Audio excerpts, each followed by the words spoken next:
So the no contact rule is the foundational and most widespread piece of breakup advice. Every blogger, every YouTuber, every podcaster recommends it these days, and for good reasons.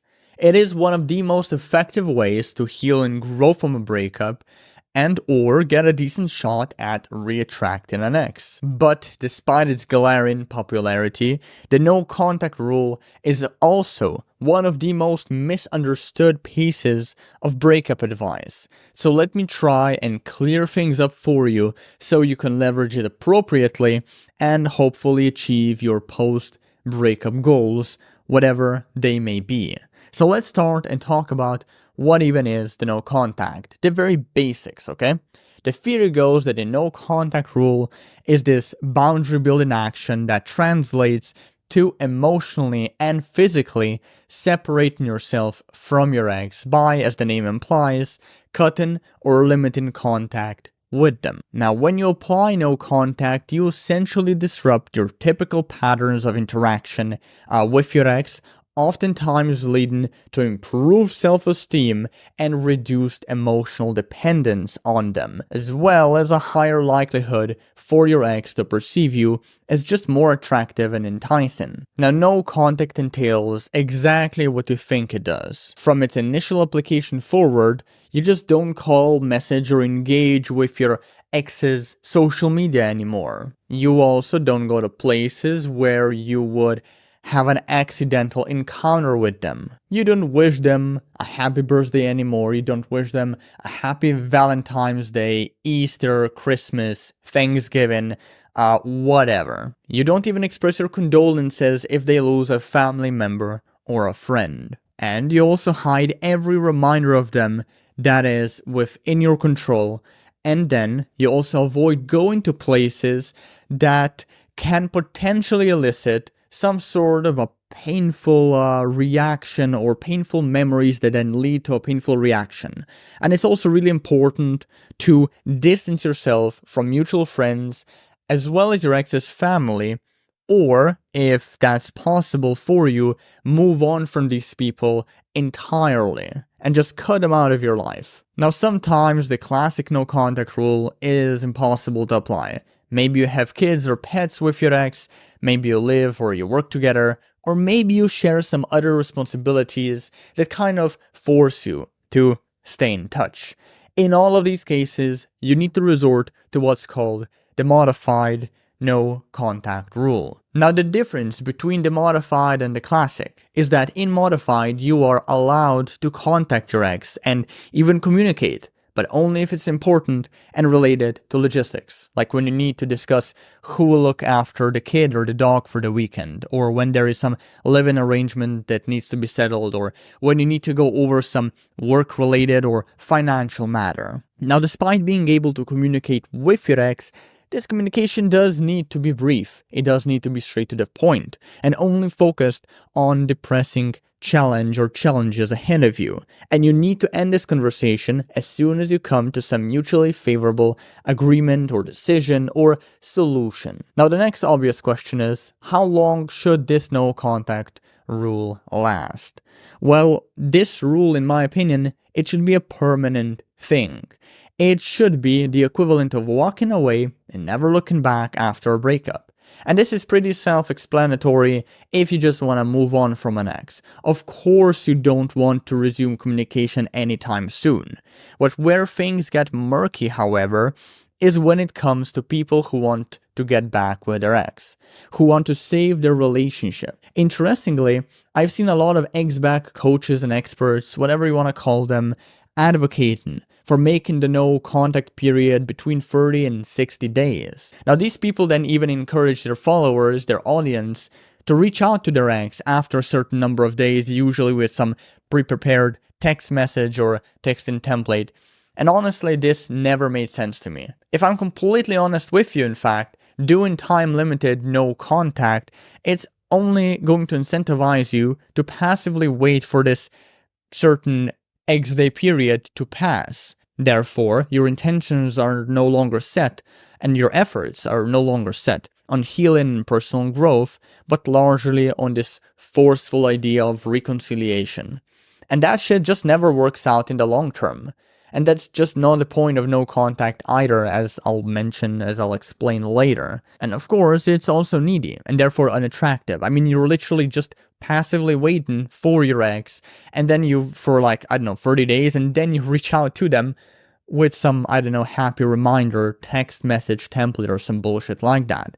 It's just unattractive when you think about the intentions behind these behaviors. It also implies that you perceive yourself as less worthy than your ex, otherwise why do this shit? And it also implies that you see them on a pedestal. And of course it also shows that you are willing to go out of your way to accommodate someone and fight for them, someone who clearly doesn't appreciate it or just doesn't want you around in their life. And that only conveys you have little to no self-respect and nothing better going on in your life. And well, I hate to burst your bubble, that's just fucking sad. So my theory is that all forms of time-limited no contact, or another phrase I've encountered being thrown around is active no contact. I think these things are just another marketing ploy. They're a gimmick. People don't want to hear how their ex should actually show a willingness to mend a relationship by reaching out first, before they ever give them another chance. Of course not.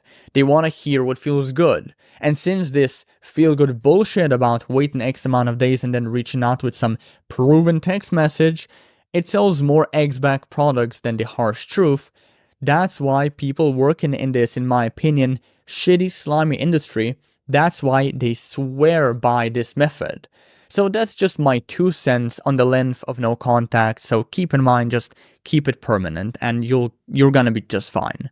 Now let's talk about how you can actually apply no contact, both for when you want to move on and for when you want, of course, to kindle a relationship.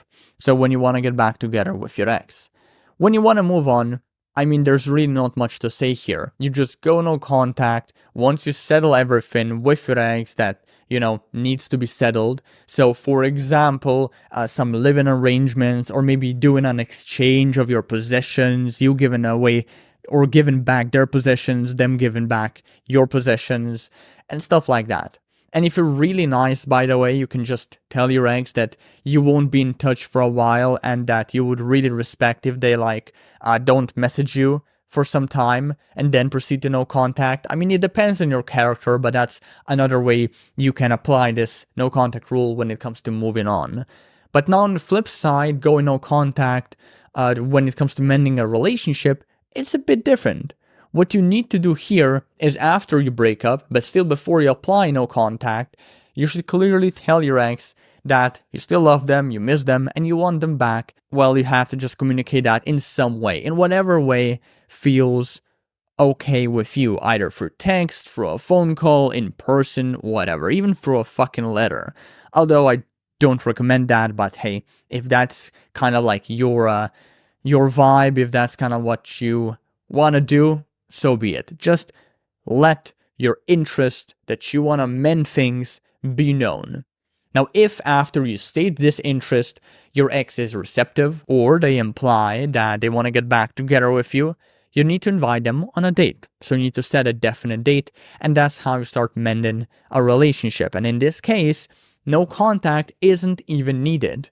However, if your ex is cold, if they're unreceptive, unappreciative, mean, vicious after you state your interest, or if they've blocked, ghosted, ignored, or rejected you, you should probably end the conversation and just start or continue with no contact. With that being said, let's move on to our next topic relating to no contact: what to do when your ex actually reaches out while you're in it.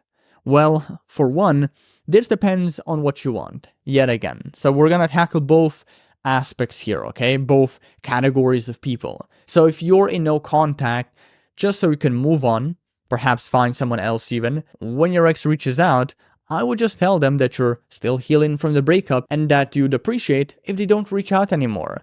That you'd appreciate if they can, leave you alone. And that you can literally tell them that you don't want to discuss anything, that you don't want to talk to them. And you can say this in the most respectful and nicest way possible. Of course, you can just ignore their call or message, that's also fine. I don't give a shit whatever anyone else tells you. I feel this is a totally valid method when people break up, especially if you maybe did not break up on good terms. So just ignoring your ex, maybe even blocking them. I don't think there's any shame in that. And I'd say if that's how you feel, and if you really don't have to talk about any logistical stuff with your ex ever again, then just go for it.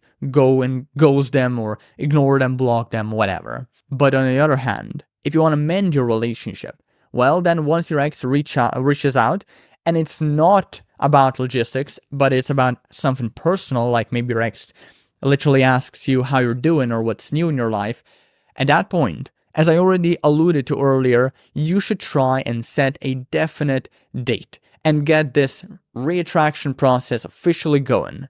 Now, obviously, I will not get into this process here because this is a video no contact, not on how to get an ex back, but I will say I have an entire video on getting an ex back, on setting definite dates and executing them. The link to this video should pop up in one of these corners right now, like any second now. But to move on, just a couple of, well, final thoughts on no contact that apply to literally everyone, regardless of your post-breakup goals.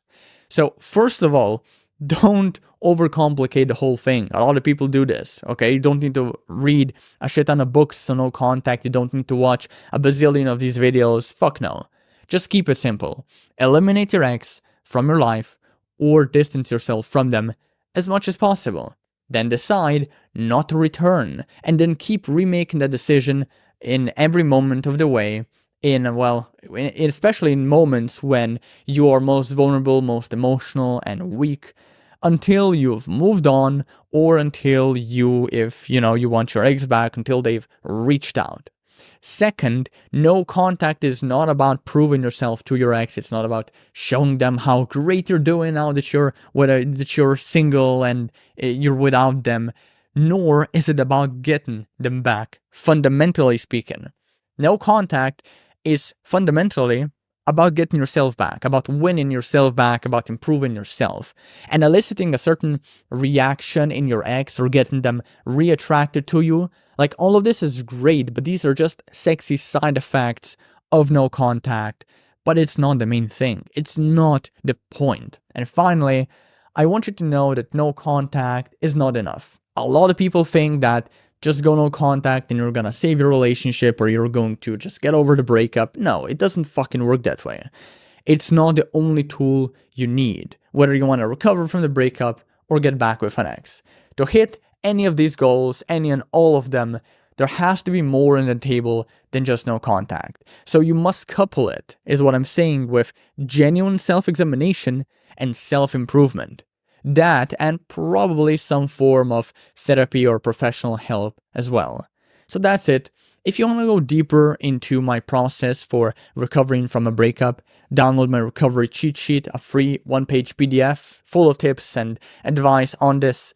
And if you want to get back with your ex, you should download my reattraction cheat sheet, also a free download that gives you a shit ton of advice and tips on mending a relationship. You can find both of these free resources in the links in the description below this video. And with that being said, thanks for watching and bye bye.